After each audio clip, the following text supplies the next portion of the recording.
جب بھی میری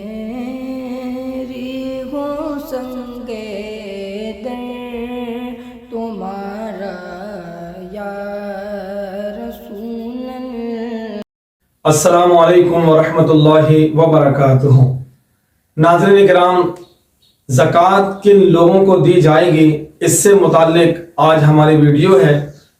گزشتہ ویڈیو میں آپ سماعت کر چکے ہیں کہ زکوٰۃ کے شرائط کیا ہیں اور مالک نصاب کسے کہتے ہیں۔ جب آپ مالک نصاب ہیں اور آپ کے مال کے اوپر پورا سال گزر چکا ہے اور زکوٰۃ آپ پر واجب ہو گئی ہے، تو یہ علم آپ کو جاننا ضروری ہے کہ کون لوگ ہیں جن کو آپ زکوٰۃ دے سکتے ہیں۔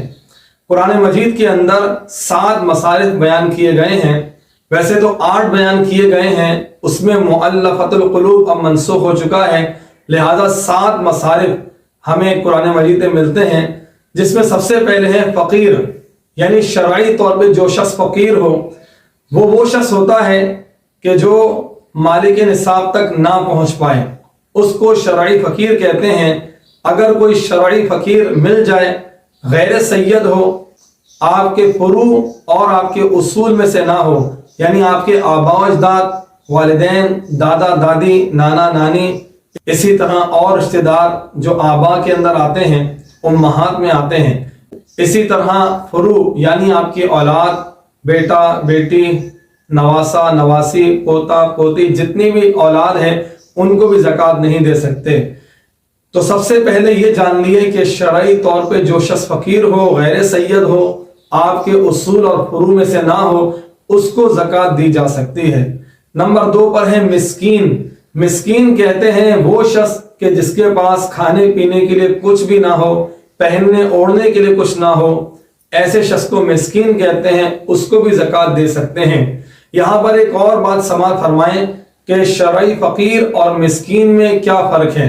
شرعی فقیر وہ شخص ہے کہ جو مالک نصاب تک نہ پہنچا ہو اور دوسروں سے سوال کرنا اپنی مدد کے لیے اس کے لیے جائز نہیں ہے، اور مسکین کو سوال کرنا جائز ہے کہ اس کے پاس کھانے کے لیے نہیں ہے، پہننے کے لیے کپڑا نہیں ہے، تو اس کو سوال کرنے میں کوئی مذائقہ نہیں۔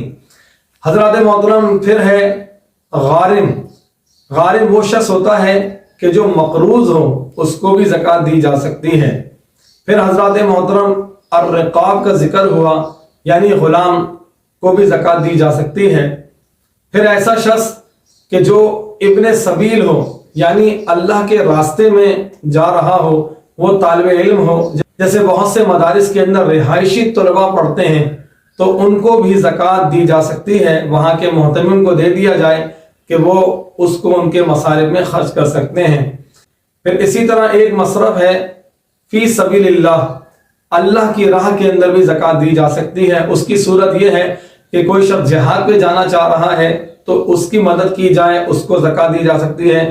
کوئی حج پہ جانا چاہ رہا ہے، مال و متاع نہیں ہے، اس کو بھی زکوٰۃ دی جا سکتی ہے، لیکن کوئی شخص یہ سوال نہیں کرے گا کہ مجھے زکوٰۃ ادا کر دو کہ میں حج پہ جاؤں۔ اس کا مانگنا جو ہے وہ جائز نہیں ہے، لیکن کوئی اس کو اگر دیتا ہے تو یہ پیسہ اس کو دیا جا سکتا ہے۔